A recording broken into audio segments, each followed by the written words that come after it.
Welcome, everyone, to episode 66 of the Thundercraps podcast, where we forge through the shitstorm that was WCW Thunder. I am your host, the bitch from hell, Josh Kaiser. And joining me today, Kyle, the Shat, Hoagland. What's going on, everybody? Well, it's been a minute. It has been a minute. I mean, once again, it's really no one's fault. You know, that's the holiday season, boop-a-doop-a-doop, and it's just like, you know, whatever you got, you know, I think last week was, I think 2 weeks ago we had some scheduling, conflicts with, Thanksgiving. Happy belated Thanksgiving to everybody. Scheduling conflicts. Work's getting busy as we're getting ready for the end of the year. It's just a lot's been happening, but fear not. We are not over. The Thundercraps podcast is rolling on, and we are going to be breaking down Thunder 66 for you today.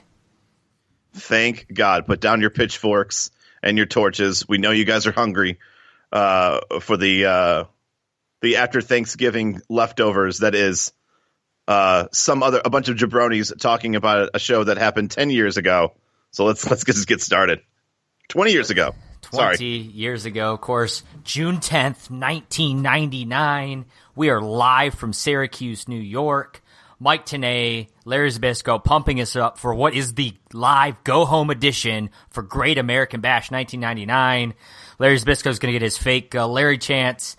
And the big discussion... No. I don't think they were fake. I think it was three people that legitimately were yelling for him, and I'm pretty sure they were paid. Like $10 or something like that. But no, I actually saw... I literally made a point to look at the crowd, and I saw like two dudes. It was almost like just one guy that was just like Larry, and then one guy, and then it was like, okay, I'll join in. Oh, okay, I'll join in. So it was three people, which was enough for Larry. It was enough for Larry to turn his chair. Well, the big story, Kyle, who's driving the Hummer? That's what we're going to be discussing today and throughout the day. Of course, that's in reference to something we'll find out about a little bit later. We're going to open up the show, though. Macho Man's driving in a limo down towards the arena. He gets out. He sees Kevin Nash over there. He's going to run over. He's going to attack him. Turns out it's not Kevin Nash, but Bryan Adams, who Bryan Adams, of course, said Macho Man has made a fatal mistake attacking him. Macho Man does apologize, but he finds it really funny that Bryan Adams looks like Kevin Nash. And Macho Man apologizes the only way that Macho Man can, where he's like, "Ooh, sorry, brother, but it's a good thing I knew ahead of time, or else I would have killed you." And like, I don't know, like this will continue on, but this fascination of like, "Hey, you look like Kevin Nash, so now it makes me want to beat you up, brother." It's pretty funny. We do find out that Sting and Rick Steiner are going to be wrestling this Sunday. Which apparently was a rematch from a cage match they had recently on Nitro or something. It's stupid because in the I don't know, I feel like the old west of wrestling has always been, if you have a huge rivalry, which once again, Sting versus Rick Steiner. No, it's not that. But if you're going to have a cage match, which I felt like that feud escalated quickly, like they didn't wrestle at all, and then they're like, cage match. But then it's like, oh, well, now it's going to crescendo at a pay-per-view where it's not a cage match. Whereas, like, in the olden days, you had a feud. You go back and forth with a couple of matches, maybe a tag match, then a singles match, and then maybe some shenanigans happen. And in order to solve the shenanigans, make sure that there's no interference, the finale, the cherry on top, who's the best, who's the king of Space Mountain, you do it in the cage to figure out who is the alpha dog. And they're going definitely backwards in this, whatever you want to call this feud. I don't know if Tank Abbott's going to be involved in this as well, but I just find it funny that they already had a cage match, and now they're just going to have a regular dope match. Right. At the pay-per-view. Yeah, a little backwards there. We then get our Nash and Savage promo for Great American Bash. So, of course, with the go-home show, we're going to see a lot of these promos trying to push what is the finalized card going into Sunday. We then open up with Mean Gene. He's in the ring. He's going to bring out Buff Bagwell. Which, by the way, Buff's music in 99 here, when he is Buff and he is the stuff, is the thing of shit. It is just terrible. Because it's just, I'm Buff Daddy, and I'm Buff, and I'm the stuff. And it just I feel like he needed the NWO music more than he needed to go back to his old music. Right. Buff's going to get in the ring. Of course, he's going to show his love to Syracuse. He's getting the cheap pops here. Buff is your baby face here in the summer of 99. Apparently, Piper has given Buff Bagwell a match this Sunday against Disco Inferno, which Buff is beside himself about because he said he just beat Disco on Nitro. So apparently now we've got a Disco Buff Bagwell match, and says that, Piper or the management is holding them down, which they shouldn't do because he is Buff and he is the stuff. This is going to bring out the Cat and Sonny Ono. Cat talks about holding the ball and how he deserves to hold the ball. And Buff says the Cat's going to fumble that ball. What is this ball? I don't know. I'm convinced that Roddy Piper did a promo. Once again, not explained. There's no backstory. Just like how we found out that there was a Hummer that hit a limo. We don't know anything about who got. Didn't even say who got hit in the limo. So all we know right now is a Hummer hit a limo. We don't know who's driving the limo. We didn't even know who was in the limo. We just know that there was some vehicular shenanigans on Nitro, and I guess we'll find out more. Then we go to this thing where Buffett comes in and goes, "Hey, Roddy Piper said he's throwing the ball to me, and I'm gonna take the ball, and I'm gonna do a slam dunk, whatever basketball puns." And then Gene's like, well, then you'll be excited because you have a match at the pay-per-view, a Great American Bash. And you got to prove yourself against Disco Inferno. And then the Cat comes down here and is also saying like, I should be the one that should be given the ball. And I'm like, I really hope that there's a match later that involves like a ball on a pole match just to completely just fuck this whole thing up even more. Because this whole idea of like the ball being a story is already just absurd. Oh, definitely absurd. The Cat's gonna call Mean Gene bird legs, and then the Cat says, the Buff and Cat are gonna have a match, and Cat says, Syracuse is gonna see the Cat stomp a mud hole in Buff's ass, which Gene just loses his shit about. Gene can't handle it, and that's our match later tonight, Kyle. Buff Bagwell and Ernest the Cat Miller. So we got that to look forward to. We also have to look forward to an Austin Powers The Spy Who Shagged Me trailer for the movie that is releasing tomorrow night. So that's exciting. I always remembered enjoying The Spy Who Shagged Me. Probably the best of the three. And then we move into our opening bout of the night, Psychosis and Villano 5 wrestling Conan and Rey Mysterio. Conan, of course, saying Conan things. Rey's going to say, release them hounds. As commentary team discusses the tag title division, Bam Bam and DDP are still the tag team champs, apparently. We get one of the worst face smashers I have ever seen, as Psychosis is going to fall victim from Conan, but he's going to fall too quickly before Conan falls. Ray's going to finish him off. That's your 3 count. I gave the match 2 stars. I thought the match was fine, except for that shit finish. I also gave it 2 stars, and I think it was barely that. Match overall was okay, very sloppy in some spots. The flow of the tag match was not very good. At least the guys in the ring were half capable to make up for some of the clunkiness, but you still got you got to call it when you see it. That face smasher looked absolutely atrocious. It was almost comical how bad it was, and just like a regular head scissors takedown, which I think Ray does 5 times in a match on average, and that ends up being the winning move. So I also didn't like the way it ended as well. After this, we find out where we get our promo for Ray and Conan's tag team match against Bobby Duncombe and Henning, as they're preparing for a match at Great American Bash. We then get Mean Gene. He's interviewing Bam Bam Bigelow, DDP, and Canyon. They're kind of hitting around the Jersey Triad, but they're not really using those 2 words together. They're using many of those words around each other. Did anyone care to explain why Canyon's with them? Last time we spoke, Canyon was like being like the the baby face fighting back from being attacked by those guys, then ends up losing the tag titles. Like him and Saturn lost the tag titles to them, and now all of a sudden Canyon's just magically with the tag champs again. Like what a lackey! Like he went from Saturn and Raven being the champions, and then Canyon's like, oh, I'll be your third guy, and then they lose the titles because of Canyon, and then Canyon's like, hey, I'm from New Jersey, I'll just join you guys. DDP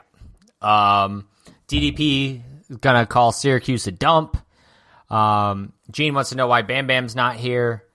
DDP is going to call Nash Fabio, and Mean Gene's going to say his name is Big Sexy Kevin Nash, which DDP laughs and says, isn't it stupid to call him Big Sexy? Which I got to be honest, he makes a great point here because it's kind of awkward when everybody calls him Big Sexy.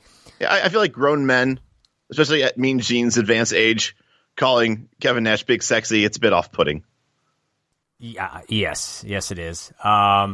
We then, DDP says, basically talking about they weren't beat like everyone says. He was, if they were beat, it was only on a planet where pigs fly. So fucking got him. We then cut to the back. We got Randy Savage. He's looking for Nash. He sees Bryan Adams again, laughs and calls him a Nash lookalike. Bryan Adams calls Savage a pimple and says he's going to be popped. And it looks like we have a match tonight, Savage and Bryan Adams. We then get our Nash and Savage promo from Nitro. This is where Nash is gets brought into a limo by the ladies that represent Savage. He gets in there. Savage drives the limo and parks it. A big Hummer crashes into that limo, so Nash is dead in this limo, and we need to find out who on earth was driving that Hummer, Kyle. It's 2019, and we're still trying to find out. It's up there with who killed Tupac and Biggie. We then move to our Cat and Buff Bagwell match. Disco Inferno is going to get on commentary here. He's going to say that Buff got very lucky in their last match, but this Sunday, it's Buff who's going to get his tushy kicked in. So, fucking got him. Not only a tushy kicking, it was an good old-fashioned Brooklyn-style tushy kicking. We do get our one sign of the night. It says Ted Turner is gay, which that did it for me for the whole fucking show. The Cat is going to get a 10-count punch, but the Cat's going to actually get a stop, a 10-count punch with an awkward-looking low blow, which is not normally how you see that 10-count punch stopped. He's going to bring a crowbar into the ring. Buff's going to duck it. He's going to get the crowbar. He's going to hit Sonny Ono with the crowbar. That's going to cause a bell from Nick Patrick. I'm not actually sure who won or lost this match. I don't know if the Cat lost because Buff told them that the crowbar was brought in by the Cat, or if Buff got disqualified for having the crowbar at the time. It really doesn't matter. Scott Norton's going to come out. He's going to chase out the Cat. Disco's going to come in. He's going to hit the Chartbuster on Bagwell, but we don't see it because of terrible camera editing. I gave the match a 1 3/4. It wasn't a good match, and it had even a worse ending. I agree. And also to go back to who do you think won? I mean, we had a match thrown out because Kevin Sullivan brought a belt into the ring and never used it. So who the fuck knows? I would assume he saw. I think the attack on Sonny Ono was an illegal shot, even though Sonny Ono is not technically in the match. But who the fuck knows, man? It's just the match was thrown out. I gave it a 1 3/4. Match was dog shit. The only shining light in this whole thing was I actually enjoyed Disco on commentary, and the whole Norton and the Cat and Disco and Bagwell, like just way too overbooked. Yeah, and that's kind of the story of WCW's life. We then have Mean Gene. He's going to interview Benoit and Saturn. Benoit doesn't respect any of the politics going on. Him and Saturn, basically, Saturn props up Benoit, says he's a winner, and Saturn's going to tell Kanyon he's going to stretch him out tonight, so we must have a Saturn-Kanyon match going on. And this is going to bring out Dean Malenko. He walks out, and then he leaves, so that was something. Probably the most charisma we've ever seen from Dean in 2 years. Where they're going to get Macho Man and Bryan Adams here. We get a quick promo from Savage before the match starts. Then he gets back on there laughing about how Bryan Adams looks like Nash, which is just, it cracked me up every time. Adams is going to tell the women that, they can be with a real Macho Man tonight, which fucking got him, Bryan. Way to go. That wasn't a line that has been used 1,000 times in the past. As for the match itself, Medusa's going to get into the ring. She's going to almost get gorilla pressed, but Savage is going to clip Bryan Adams, and Medusa's going to drop down on top of him. Vincent's going to get distracted, or going to distract the ref. That's going to lead to the banned elbow drop. Savage is going to win. Good job, Vincent. Yeah. Jesus. He distracts the ref for Macho Man. For Macho Man. Of course, Chaos is going to break out afterwards. Savage is going to drop a second elbow drop. The women are going to attack the ref. As for the match, I gave it 2 stars. I thought it was just total fucking chaos almost from the beginning. The match itself, when they were actually having a match, was fine, but it was total chaos. I gave it 2.25 stars, mainly for the fact that we finally got to see fucking Savage win a match. Glad to see it. For as long as he's been back, all he's been doing is just been getting DQ'd, one match after another. This guy is the number one contender for the title, and yet this dude has not notched a single victory that we've seen that we've been able to record so far. So I was glad to see Savage win in an actual match. I understand that it's Bryan Adams, but I'll take it. Once again, the ladies are still all over the place, and Medusa should have resulted in DQ. But that's what happens when you have Boone in there. Boone lets everything go, including getting pantsed. Which I will say this: if you were Johnny Boone, all right, and you were being pantsed by Medusa, Molly Holly, or Miss Madness, right, and Gorgeous George, I would just play dead. Absolutely, just let him do it. Yep, I actually fantasize about that. Just the Gorgeous George part, probably. Yeah, well, I'll take them all. After this, we get the former television champion, Fit Finlay, in action, trying to regain that television title that he held for a month last year in a match against Rick Steiner. Rick Steiner's going to get on a promo. He's going to cut a promo about Sting, and he's got a new motto here: if you don't like me, bite me, which I feel like sounds a lot better in your head until you actually start saying it. And, as for the match, it's about what you expect between Rick Steiner and Fit Finlay. At one point, they're actually going to battle on the outside, and that's going to cue commentary talking about how Fit Finlay's in his, his natural area when he's wrestling outside the ring. I miss Lee Marshall. I do too. They're gonna expose the mat. Rick Steiner's gonna drop a bulldog to Fit Finlay on the outside, which should pretty much kill a man and really look brutal. And Fit basically no-sells it. So I was really disappointed in how that kind of played out. That was the whole match was them giving haymakers and nobody staying down for more than 3 seconds. Yep. But there is going to be the Steiner Bulldog off the top, which I think might have been the first time it actually looked about as natural as that can possibly look as far as a finisher goes. Fit didn't do that awkward turn around and look to make sure you're in the right spot, and when it's coming, he just took it like a champ. And then Rick had to follow it up with his stupid ass submission moves that he loves doing that are so stupid. That's going to be your match. I gave it 2.25 stars. I actually thought the match was solid for what it was, despite my, arguments with the stupid ass submission and how Fit no sells that. But to your point, they're throwing haymakers. It's actually the kind of match you'd expect, I think, between Rick and Fit Finlay, where they're just brawling. And I thought the fact that, Fit actually sold the Bulldog well, and this might have been the cleanest match we've had tonight. That's why I gave it what I did. 2.25 stars.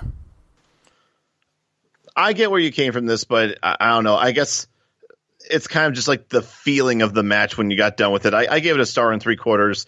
Like I said before, the only kudos I give them was that at times in this match it really looked stiff and they were really laying into each other, which is something to come to be expected with their play style. So I'm nothing shocking about that. It's not like that I'm impressed. It's something I expected. The pace was boring. The ending was lame. And yeah, even though there was a lot of no selling, there were definitely some spots where you should have sold better. And it just kind of took me out of it, especially when that bulldog on the concrete happened. And I laughed, but at the same time, just because I think it's funny doesn't mean I think it's good. Fair enough. After the match, we get Kevin Nash on the phone. He's going to talk about, they're going to ask how he's doing. He says he's beat up, he's bruised. He's got cracked ribs and swollen ribs, which I got to admit, I didn't know ribs could swell, but I don't think bones can swell. Yeah, that's kind of what I was thinking, but I'm going to take Kevin Nash in his word. He knows how he feels more than, I would. He was the one that got hit by the Hummer. Right. But he says he's, they were just doing pranks beforehand and Savage took it to another level, which, I feel like Kevin Nash is like those dudes who's like, it was just a prank, bro, when he, runs your mother over with a car for a YouTube pop, which is kind of, Nash literally dumped septic waste all over them. And then he's going to be pissed that somebody attacks him. You know how kids are, when they, because I mean, that's just like poisonous. Like you can get infections and stuff like that. Like that's like bio warfare. I mean, I got to admit, I don't disagree with Savage. I'm not saying you go, vehicular manslaughter on the guy, but I'm not saying that what he did was wrong either. So we should do a poll and ask the Thunder Buddies, what would you rather have done to you? Would you rather get T-boned by a Hummer while you're in a limo, or would you rather be in a limo and have it fill up with septic waste? It's a good would you rather question for sure. Right. I mean, I feel like I'd take a couple bruised ribs. Yeah. The big thing to make at the end of this phone call is Savage wants the elbow drop unbanned, so Nash wants the elbow drop unbanned, so Savage has no excuses, and Mike Tenay cannot believe that he would go to such lengths and do that. No, the most important thing about this whole entire interview is that, according to the internet, Scott Hall is driving the Hummer. Yeah, that's the other thing too. So apparently Scott Hall, who's I feel like we have not heard from in quite some time, is being rumored as the limo driver. So I guess we'll wait and see what happens. After this, we're going to get our Canyon Perry Saturn match. We get Canyon, of course. Actually, before the match, and Canyon does his his promo. Did you notice the "Who's Better Than Canyon" side? That when it actually had little like hooks and loops, and it dropped down to nobody that's hooked below it, like it's an old tavern sign or something like that. Right. Yep, I saw it. It was quite well done. So it was actually the second sign of the night that we've not had two good signs. Canyon, though, he's going to get on the microphone, call Syracuse a dump as well. Apparently, that's the Jersey Triad way of shitting on a town.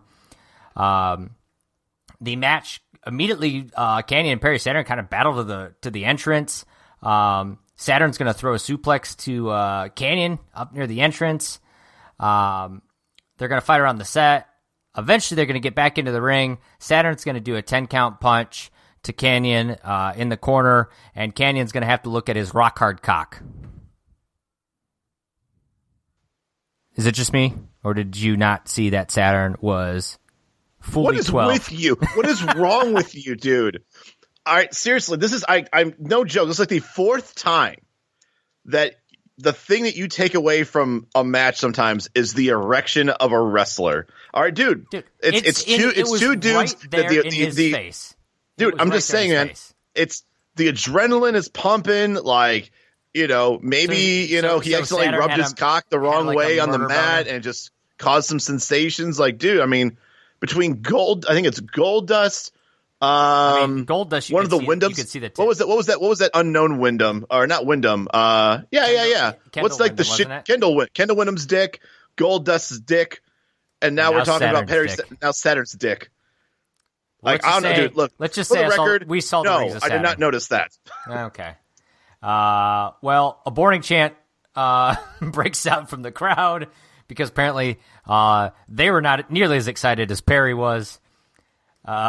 Which was a little unfair, but at the same time, I feel like if you were getting so excited about a dick on TV and then you get boring, you're like, oh, come on, guys, that's a little, this is like borderline like rated R shit we're seeing here now. No shit. Saturn's going to hit a huge splash. We go to commercial. We're going to come back in. Hold on. Stop right there. Okay. About this commercial break. Yes. So, first of all, he does a belly to belly, and Canyon's on the ground for, I counted, 29 seconds. From belly to belly to setting up for the top rope splash. Canyon is just paralyzed as fuck, apparently. Can't get out of the way of a splash. And then it was a good move. It was a nice high spot. And you can tell that Saturn's kind of crawling to make a pin. And right when he's about to do it, they're like, oh, we got to go to a commercial break. I'm like, what? Yeah. Why now? Gotta love the bad timing there. Naturally, he does not get it. DDP is actually going to come out. He's going to get the DQ finish as he's going to attack Saturn. Benoit's going to come out. He's going to go for the save. Then, but that's short-lived. They're going to beat down Saturn some more. And then Canyon and DDP are going to tag each other in as the crowd just starts raining drinks into the ring.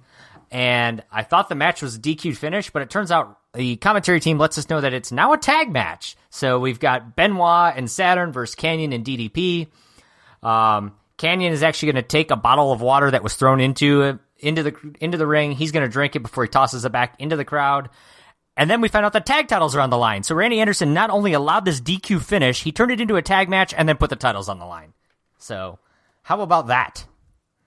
It looked like he kept on asking them, like, is this for the tag titles? Is this for the tag titles? And no one really like acknowledged him. He's like, fuck it, I'm putting the tag titles on the line. Because Randy Anderson has that kind of power. He was fired 3 years ago. But he has that power. He puts the titles on the line.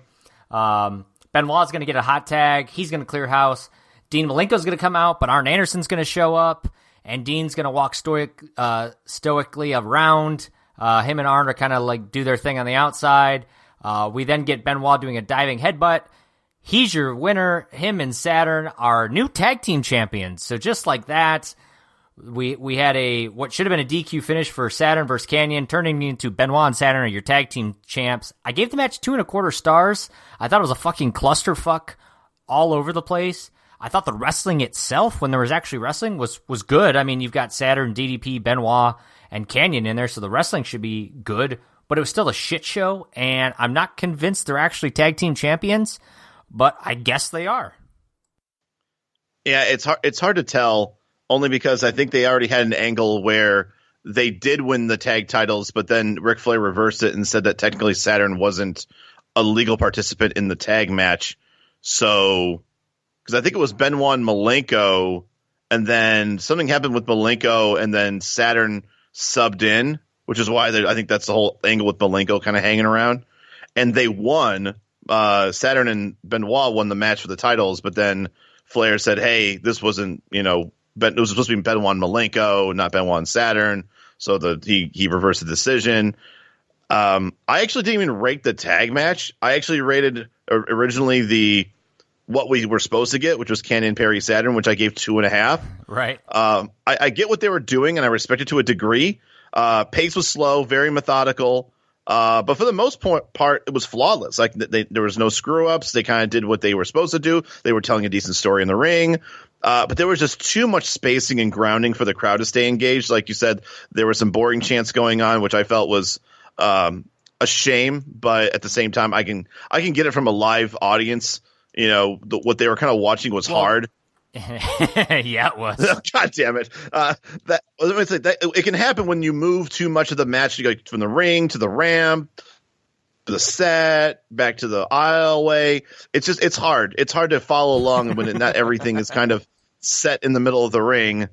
I can't. I'm sorry. I have the phrase "it's hard" a lot in my explanation of this match. It's difficult for everyone to enjoy what's going on. You saw it too, dude. It's all in your subconscious. It's my subconscious.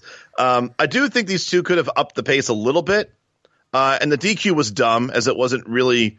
It was a weird time to save Canyon, because Canyon wasn't losing the match when DDP decided to show up and right. just get a DQ finish in. As far as the rest of the match, overbooking once again, like a crazy overbooking. Throw some like random tag match. I'll be honest, it's a cool way to end the show.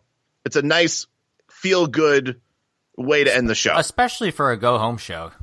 For a pay-per-view. Here's the thing. I'm pretty sure we're gonna have like the taped version of the show being the show after the pay-per-view, right? That's correct. I would assume. Yes. That's the formula.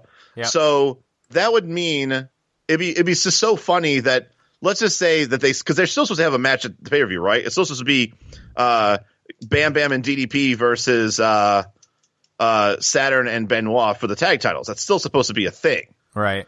I would assume it still goes on. What kind of bullshit would it be if DDP and Bam Bam just retain?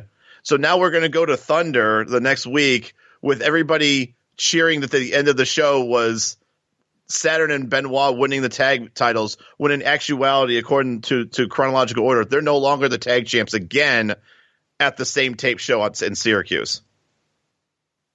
It's interesting because, yeah, I mean, that could definitely happen. And what they'll probably end up doing is just they probably won't be on the show if they're going to lose the titles. They'll probably avoid doing that. But yeah, it's a bit of a tease, I guess, at best.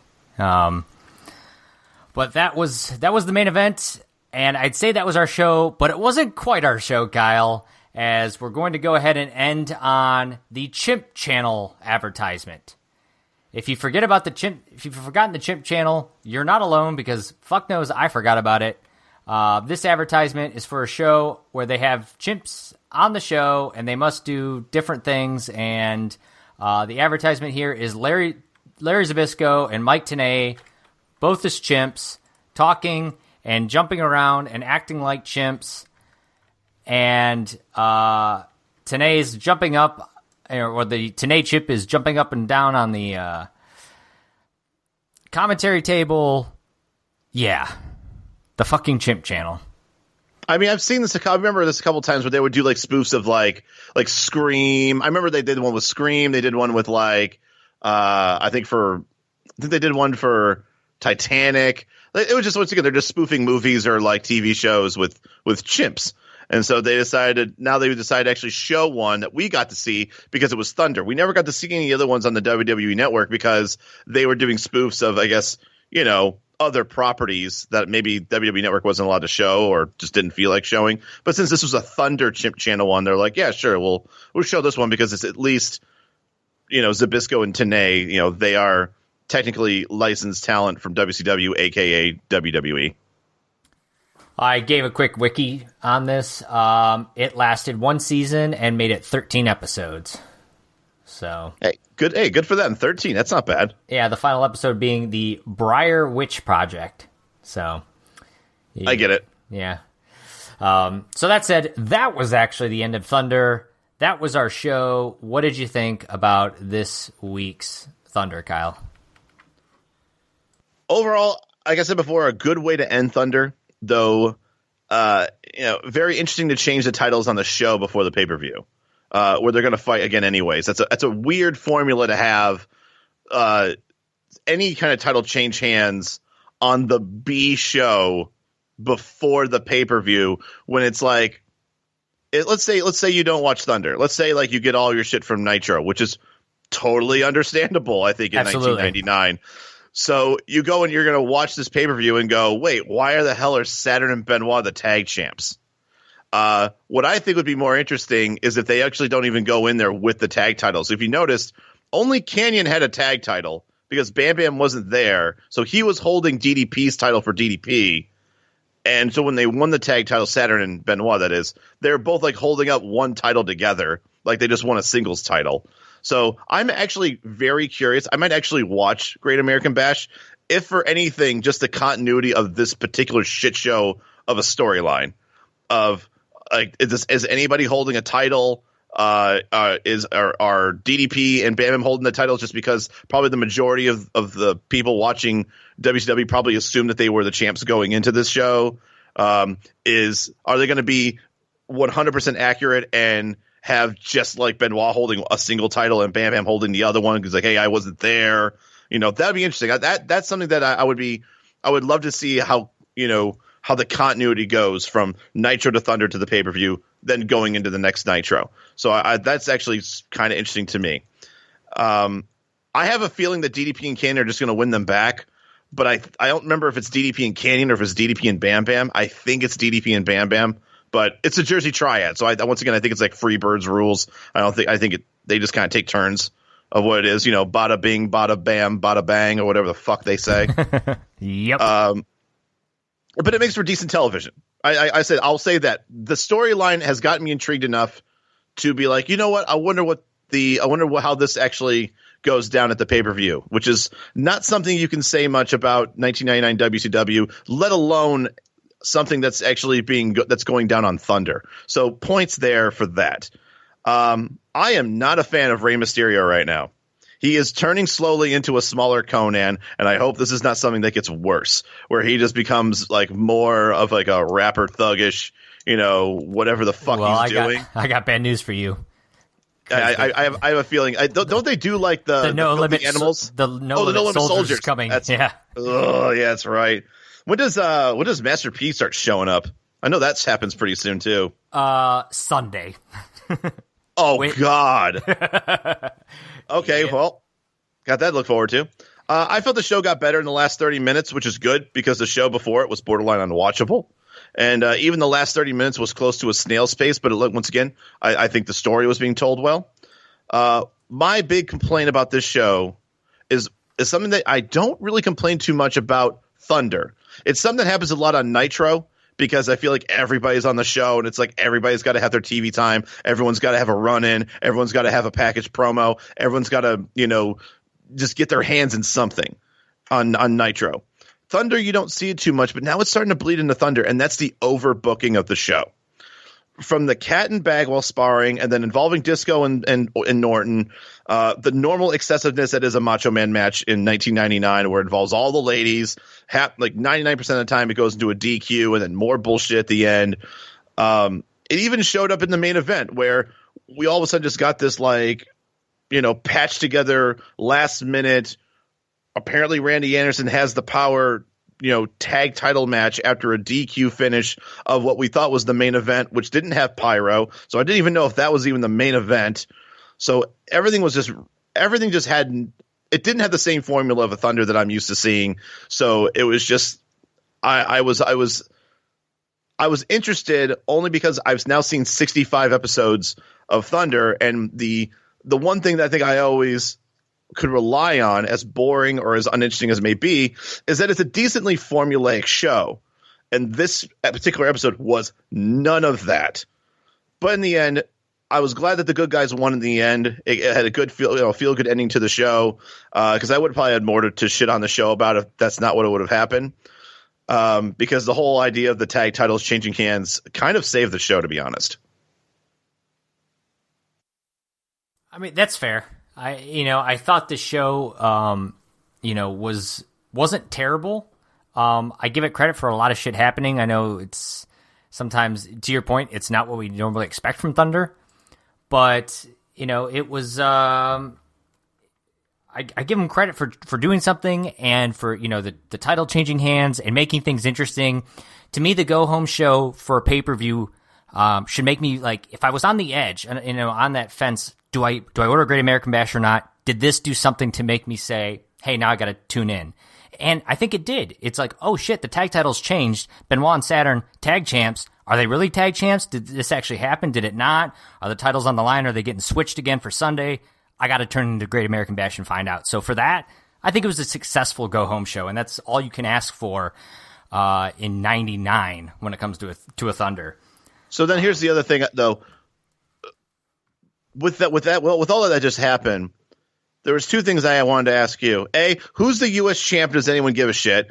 And two, is the world title match at this point? It honestly does feel like an afterthought. When was the last pay-per-view for the world title? Savage and Nash has been a big storyline right now. I can't say that seems like a small thing. Right. Well, yeah, but I feel like it's not about to me, I feel like it's not about the title. It's about just like two guys. I get that the feud's there. That's fair, There's no reason for the feud. There's no them having a feud. Savage wants the title, and they're going to feud. They're going to feud about it. Yeah. But once again, like the secondary title, right? So who's the U.S. champion right now? Do we even know? No, I have no idea who it is. Hold on, just for the sake of it, I'm not gonna. There's no spoilers. I'm gonna look at the card. I'm not gonna say who wins, but oh my God, Van Hammer takes on Mikey Ripwreck. I'm gonna watch this show. Let's see here. We've got. Wow, the U.S. title isn't even on the line on the pay-per-view. Is Scott Steiner the United States champion right now? I would think it's either that or maybe Booker T. No, Booker T's not. If I were to go to look at the next pay-per-view, is there a U.S. title? There is. Oh my God. Oh my God. Well, don't give any spoilers away. I can't. We've got many Thunders to go between now and then. Oh my God! The fact that when is Bash at the Beach? Bash at the Beach is on July 11th. So we got a month. So we've got a month, and holy shit, when you find out who the U.S. champion is at that time. All right. If that's not a tease, I don't know what is. That is our show this week, though. So if you haven't yet subscribed, and you probably should, because we've got a lot to talk about. We've got about a month's worth of Thunders before we lead to that Bash at the Beach. So go give us a subscribe. Let us know how we're doing. Give us a follow on our social media account. Of course, we might put that Twitter poll out there about the Would You Rather. And then, you can always go to thundercraps.com for all of our previous 67 episodes. And then go watch Thunder 67. It is June 17th, 1999. It's the pre-tape show that happens before the Great American Bash that it's actually going to be following. So I have a sneaking suspicion that nothing is going to happen and it's going to be a shit show, literally. But we'll have to find out. So for Kyle Hogan, I'm Josh Kaiser, and we'll see you next time on the Thundercraps podcast. We are bada bing, bada bang, bada bammingly out of time. See ya.